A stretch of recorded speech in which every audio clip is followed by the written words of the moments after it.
आदरणीय आदरणीय प्रधानाचार्य महोदय, उप प्रधानाचार्य महोदय, मेरे दोस्त हिरालाल यादव जी,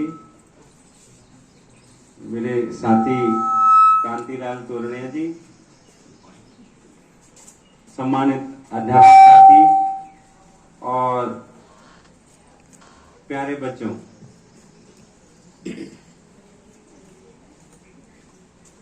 मेरे पास ऐसी कोई जादुई बात नहीं है। मैं आपके जैसा ही हूं, सरकारी स्कूल से ही पढ़ा, लेकिन मेरे साथी प्यार करते हैं क्योंकि शायद कुछ अलग करने की कोशिश की, कुछ बढ़िया करने की कोशिश की। उन कोशिशों की वजह से ये मुझे आपसे मिलाना चाहते थे और हम मिल रहे हैं। मैं एक दो बातें इस अवसर पर कहना चाहता हूं। मुझे पता है कि गर्मी है और आप बहुत देर कोई लेक्चर सुनने के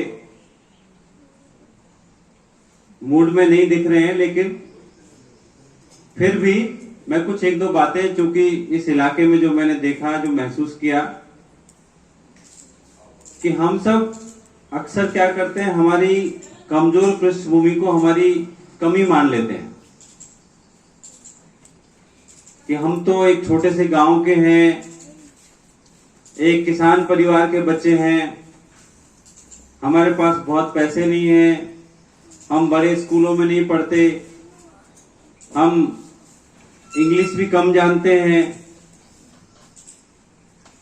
तो इन बातों को हम कई बार अपनी कमियां मान लेते हैं और इसकी वजह से एक हीनता बोध हमारे अंदर विकसित होने लगता है और हम बड़े सपने नहीं देख पाते। अभी जैसे हम गांव में ऐसे विद्यार्थियों के साथ बात कर रहे हैं जो बीए, एमए वगैरह करके बीच में छोड़ चुके हैं या कर रहे हैं। जब उनसे पूछा कि आपने कभी आईएएस बनने के बारे में, आरएएस बनने के बारे में, डॉक्टर बनने के बारे में क्यों नहीं सोचा, तो सबको ये लगता है कि हम लोग वो बन नहीं सकते क्योंकि उसमें बहुत खर्चा आता है, बहुत मुश्किलें हैं। तो मैं आप सबको ये बताना चाहता हूं कि आप अपने सपनों को हमेशा बहुत बड़े रखिए।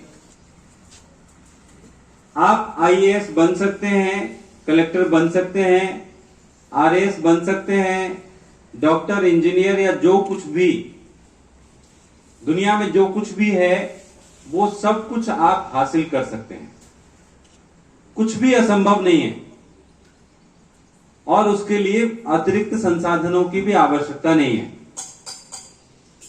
आप सोच रहे हो कि हमारे पास तो उतना पैसा नहीं है। हर चीज के लिए पैसे से हर चीज मिल जाए ये संभव नहीं है। आप सोच रहे हो पैसे से सब कुछ मिल जाता होगा, बड़े स्कूल कॉलेज में एडमिशन हो जाता होगा या बड़ा पद मिल जाता होगा। हाँ, जीवन में कुछ पैसा भी चाहिए, लेकिन पैसे से अगर सब कुछ हासिल कर लिया जाता तो सबसे अच्छे रैंक, सबसे अच्छे पद वो सिर्फ पैसे वालों को मिलते। आप आईएएस का जब रिजल्ट आता है, यूपीएससी का रिजल्ट आता है, तो उस रिजल्ट को देखेंगे तो अभी थोड़ा थोड़ा डेमोग्राफी चेंज हुई है, अभी उनकी पृष्ठभूमि बदली है, लेकिन अब तक जितने लोग आईएएस की परीक्षा में चुने गए उनमें से आधे से ज्यादा किसान और मजदूर परिवारों के बच्चे हैं। बहुत सारे बच्चे उनमें से ऐसे हैं जो अपने परिवार में पहली बार पढ़ने के लिए स्कूल गए। उनके मां पिता पढ़े लिखे नहीं हैं, लेकिन उन्होंने सोचा और बड़े सपने देखे और बड़े सपनों को पूरा किया। इसलिए पहली बात जो मैं आपसे कहना चाहता हूं वो ये कि अपनी पृष्ठभूमि को कभी अपनी कमजोरी मत समझिए। यह आपकी कमजोरी नहीं है। पृष्ठभूमि का चुनाव हमारा अपना नहीं है। हम नहीं चुन सकते हम किस घर में पैदा होंगे। ये हमने चुना है कि हम इस डूंगरपुर के इस गांव में पैदा होंगे, नहीं चुना, ये हमारे हाथ में नहीं है। इसको लेकिन कोई कमी मत समझिए अपनी। मैं समझता हूं कि ये कमी नहीं है बल्कि मजबूती है। किस तरह से मजबूती है कि आपके पास में वापस लौटने का कोई ऑप्शन नहीं है, आपको सिर्फ आगे बढ़ना है। खोने का तो कोई गम है ही नहीं, हमने तो जीरो से शुरू किया है, हमारे पास कुछ नहीं है। ज्यादा से ज्यादा क्या होगा, सफलता नहीं मिलेगी। उनके सामने सोचिए जिनका पूरा जीवन, जिनका पूरी संपत्ति सब कुछ दांव पे लगा हुआ है, जिन्होंने लाखों रुपया फीस भर करके पढ़ाई करी है। हम तो 100, 200, 500 रुपए में पढ़ लेते हैं, लेकिन जिसकी 1 लाख रुपया फीस है एक स्कूल की और वो पास नहीं हुआ तो उसका तो बहुत बड़ा नुकसान हो रहा है। हमारा क्या नुकसान हुआ?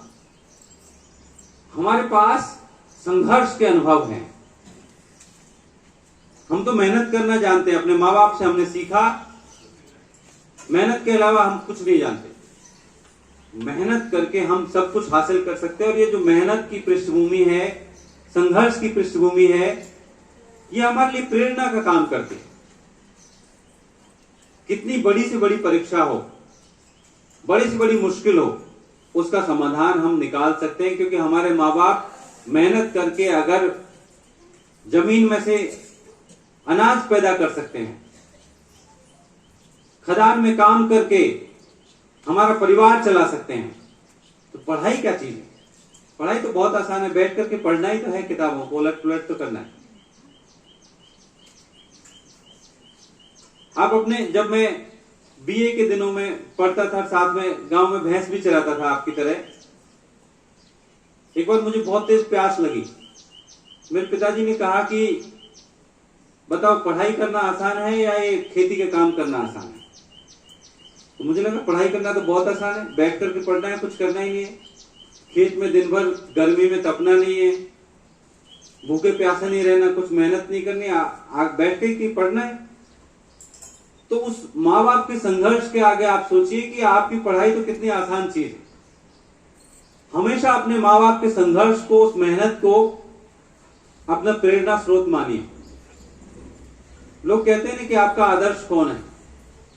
मेरे ख्याल से हम सबके आदर्श तो हमारे माँ बाप है, जिन्होंने जितनी मेहनत करते हैं, जो पूरे देश का पेट भर रहे हैं। अन्नदाता, किसान से मेहनती और कौन है? और उसके बाद भी अगर हमें प्रेरणा स्रोत ढूंढने के लिए बाहर जाना पड़े, तो इसका मतलब हम ठीक से अपने आसपास को देख नहीं पाए। उस मेहनत के जज्बे को अपने अंदर भरिए, और उससे बहुत कम मेहनत है पढ़ाई में तो। और सपने बड़े बनाइए। अगर आप छोटा सा सपना, जैसे ज्यादातर लोगों का सपना है टीचर बनना, अगर आप प्राइमरी स्कूल के टीचर का सपना लेकर चलेंगे तो उससे बड़े तो कभी नहीं बन पाएंगे। आप किसी की नकल करेंगे तो कभी उससे बड़े नहीं बन पाएंगे। सपना आप ये इतना बड़ा सोचिए, इतना बड़ा जीवन में लक्ष्य बनाइए कि छोटे लक्ष्य तो आपके आसपास हमेशा घूमते रहें। आप लक्ष्य बनाइए कि मुझे बस डॉक्टर बनना है तो डॉक्टर बनना है, चाहे कुछ भी हो। मुझे आईएएस बनना है तो आईएएस बनना है। आप आईएएस बनने का सोचेंगे तो आरएएस तो यूं ही बन जाएंगे। इसलिए दोस्तों, हमेशा बड़ा सपना देखिए, बड़ा लक्ष्य बनाइए। थोड़ी मुश्किलें आएंगी, लेकिन मुश्किलों में डटे रहना तो हम सब जानते हैं, बचपन से जानते हैं। इस इलाके में जहां पर बहुत कम कॉलेज है, बहुत दूर दूर से विद्यार्थियां, लड़के लड़कियां पढ़ने के लिए आते हैं, तो मैं समझ सकता हूं कि वो संघर्ष करना तो बचपन से जानते हैं। जिनकी घरों की वार्षिक आय 20-30 हजार रुपये, 50 हजार रुपये तक है, वो संघर्ष करना जानते हैं। उनको संघर्ष करना किसी से सीखने की जरूरत नहीं है। इसलिए अपनी पृष्ठभूमि को कभी अपनी कमजोरी मत समझिए, उसको मजबूती समझिए कि हमारे पास संघर्ष का इतिहास है। शहर के बच्चों के पास में मजबूत पृष्ठभूमि, मजबूत आर्थिक पृष्ठभूमि के बच्चों के पास में संघर्ष का इतिहास नहीं है। वो जानते नहीं संघर्ष क्या होता है। आप जानते हैं।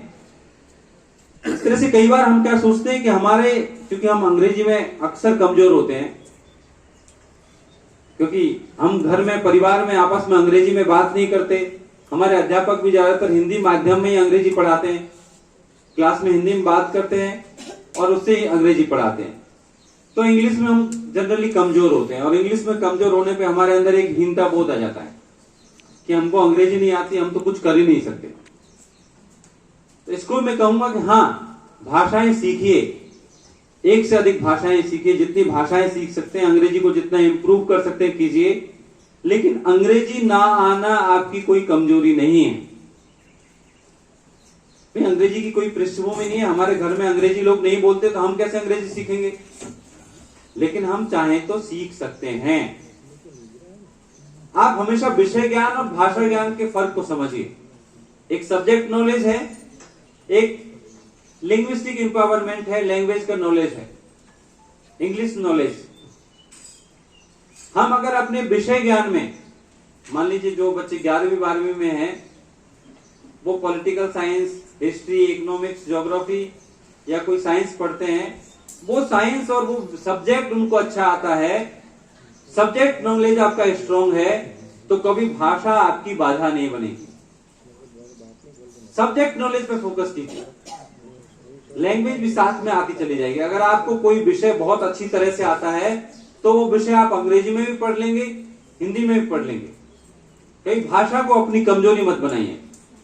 आप सोचिए कि मैं तो पहली क्लास से बीए तक हमेशा हिंदी मीडियम में पढ़ा, विषय भी मैंने हिंदी ले लिया। अगर मैं हिंदी के बारे में अपने मन में हीनता बोध रखता तो मैं तो कहीं घर से बाहर जा ही नहीं पाता। लेकिन हिंदी पढ़ करके भी मैंने, जैसा हमारे दोस्त ने बताया, थोड़ा बड़ा चढ़ा करके बताया, लेकिन देश के अच्छे या सबसे अच्छे विश्वविद्यालय में पढ़ाता हूं। दुनिया में कई जगहों पर बोलने का अवसर मिला है, पढ़ाने का अवसर मिला है भारत से बाहर के विद्यार्थियों को, जबकि मैं तो कभी इंग्लिश मीडियम में पढ़ा ही नहीं। इंग्लिश कुछ भी नहीं है, इंग्लिश एक हवा, हम एक डर, हमारा डर है, उस डर को निकाल देंगे तो अंग्रेजी कुछ भी नहीं है। अंग्रेजी हिंदी से आसान भाषा है। जो लोग हिंदी सीखते हैं, मैं तो विदेशियों को हिंदी सिखाता हूं, वो कहते हैं हिंदी तो बहुत मुश्किल है। आपको लगता है हिंदी मुश्किल है? नहीं लगता ना? जब आप एक जो हिंदी भी नहीं जानता और जो अंग्रेजी भी नहीं जानता, ऐसे किसी आदमी से पूछिए कि हिंदी और अंग्रेजी में से क्या सीखना आसान है, तो कहेंगे अंग्रेजी सीखना आसान है। इसलिए अंग्रेजी से बिल्कुल डरने की जरूरत नहीं है। जो हमेशा हमारा डर अंग्रेजी को लेकर या अपनी कमजोर पृष्ठभूमि को लेकर के होता है, उस डर को निकाल दीजिए और बड़े सपने देखिए।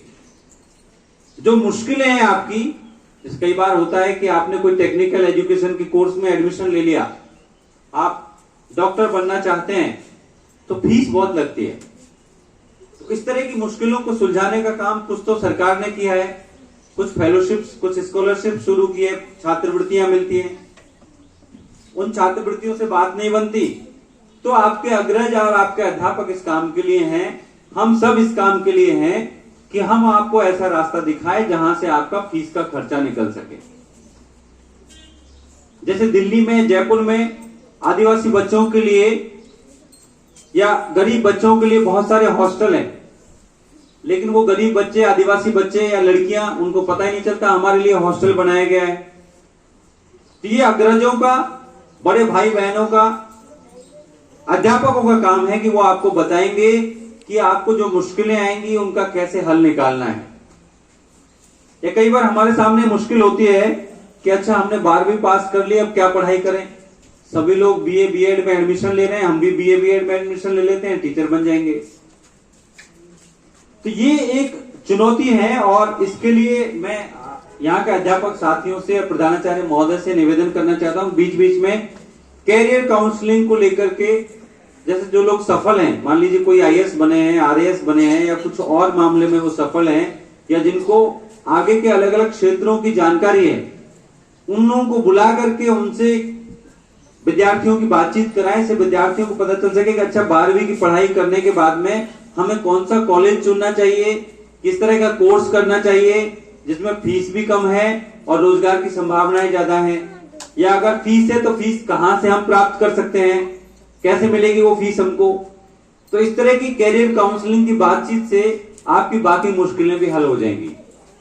और मुझे पूरा यकीन है कि आप अगर इन बातों पर गौर करेंगे, कुछ अमल करेंगे, तो जीवन में बड़े लक्ष्य बनाएंगे, और न केवल लक्ष्य बनाएंगे बल्कि उन लक्ष्यों को हासिल भी करेंगे अपनी मेहनत के दम पर, अपनी ईमानदारी के दम पर।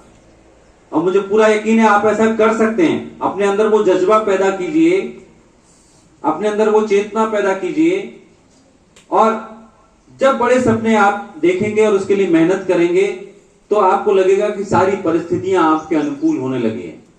जो परिस्थितियां अभी तक लगती थी कि हमारे विपरीत है, अब तो कितना आसान है। आप देखिए कि जब आज से 20 साल पहले हम लोग पढ़ते थे, कोई इंटरनेट नहीं था। आपके पास तो इंटरनेट है, इंटरनेट से आप जो चाहें सूचना आपकी जेब में है। इलेक्ट्रिसिटी नहीं थी, बिजली नहीं थी घरों में। लोग, हमारे साथ के ज्यादातर अध्यापक वो बताएंगे कि वो दिए की रोशनी में, चिमनी की रोशनी में पढ़े हैं। आप सोचिए कि उसमें कितनी कम रोशनी होती थी, और उसमें रात में बैठ करके होमवर्क कर रहे हैं, उसी में सारी पढ़ाई कर रहे हैं, उसमें बड़ी बड़ी सफलताएं अर्जित की है। अब स्कूल और करीब हो गए, पहले स्कूल और दूर थे, बहुत दूर पढ़ने जाना पड़ता था। तो लगातार परिस्थितियां आपके खिलाफ नहीं, आपके अनुकूल हो रही हैं। उन अनुकूल परिस्थितियों को आप समझिए और अपनी संघर्ष की चेतना के साथ में आगे बढ़िए। अपने आसपास के लोगों को देखिए कि वो कितनी मेहनत कर रहे हैं। उस मेहनत की तुलना में हमारी पढ़ाई की मेहनत कितनी कम है। अगर हम उतनी मेहनत करेंगे, जो सफल बच्चे होते हैं, आपकी क्लास में कुछ सफल बच्चे होंगे, कुछ असफल होंगे। किसी का 70-80% मार्क्स आ रहा होगा, किसी का 30-40-50% मार्क्स आ रहा होगा। जो सफल हैं और जो असफल हैं, दोनों के पास में उस दिन के 24 घंटे बराबर है। 24 घंटे उसके पास भी है, 24 घंटे उसके पास भी है। ऐसा नहीं है कि जो सफल बच्चे हैं उनके पास में कोई 48 घंटे का दिन होता है, उनके पास भी 24 घंटे का ही दिन होता है। उन 24 घंटों को आप कैसे इस्तेमाल कर सकते हैं, कैसा उनका सदुपयोग कर सकते हैं। जैसे परिवार में पढ़ने का माहौल अक्सर नहीं होता। पढ़ने में परिवार में होता है कि खेती का माहौल है, कुछ और टेंशन चल रही है घर में। तो अगर आपके आसपास कोई लाइब्रेरी है, क्योंकि डूंगरपुर से आपका घर काफी करीब है, तो अगर स्कूल में लाइब्रेरी है तो स्कूल की लाइब्रेरी में बैठिए, और कोई लाइब्रेरी है उसमें बैठिए, या कोई आपको सही दिशा देने वाला व्यक्ति घर में, कोई बड़ा बुजुर्ग है, कोई शिक्षित है, उससे मार्गदर्शन लीजिए। और उन्हीं 24 घंटों का आपको सदुपयोग करना है। उसका सदुपयोग आप करेंगे तो आपको परिणाम सामने आने लगेगा। मैं खुद देखता हूं, अभी जब मुझे पढ़ना होता है, मैं लाइब्रेरी में बैठ करके 1 घंटे में जितना पढ़ता हूं, घर पे बैठ करके वो 4-5 घंटे में भी नहीं हो पाता, क्योंकि घर में वो पढ़ाई का माहौल कभी नहीं बन पाता। इसलिए कोशिश कीजिए, अगर स्कूल में लाइब्रेरी है, क्लासरूम में आप अच्छे से तल्लीनता से पढ़िए, तो वो पढ़ाई ज्यादा होगी, ज्यादा अच्छे से आपको समझ में आएंगी चीजें। और जो चीजें समझ में नहीं आ रही, कई बार हम होता है कि संकोच बस अध्यापक से पूछ नहीं पाते। जो चीज समझ में नहीं आ रही, निसंकोच भाव से अध्यापक से पूछिए। ये अध्यापक इसी के लिए हैं, ये आपको बताएंगे, दोबारा बताएंगे, तिबारा बताएंगे। आपके जो भी कंफ्यूजन है उनको दूर कीजिए। और पढ़ाई को सिर्फ रटने का मत समझिए कि आपने रट लिया पढ़ाई हो गई। पढ़ाई को, चीजों को समझ करके, जो आपके स्टैंडर्ड में, आपकी क्लास में जो चीजें हैं, किताब में जो चीजें हैं, उनको समझने की कोशिश कीजिए। समझ करके पढ़ेंगे तो वो हमेशा याद रहेंगी। सिर्फ रट करके पढ़ेंगे तो वो सिर्फ परीक्षा तक याद रहेंगी, या हो सकता है परीक्षा तक भी भूल जाएं आप।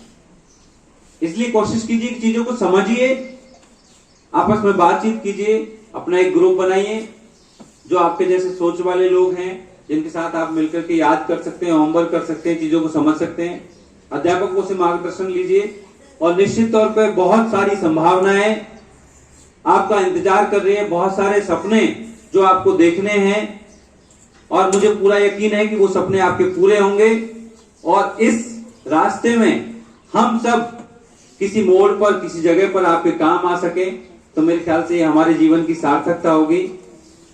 स्कूल ने मुझे बुलाया, बोलने का अवसर दिया, आप सबसे संवाद का अवसर दिया, इसके लिए बहुत बहुत धन्यवाद। आप में से जिन बच्चों के कोई सवाल है, तो मैं यहाँ सवालों के जवाब देने के लिए उपस्थित हूँ।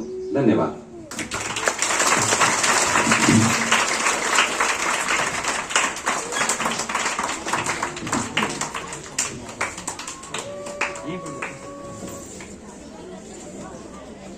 सर ने बहुत ही अच्छी अच्छी बातें आपको बताई।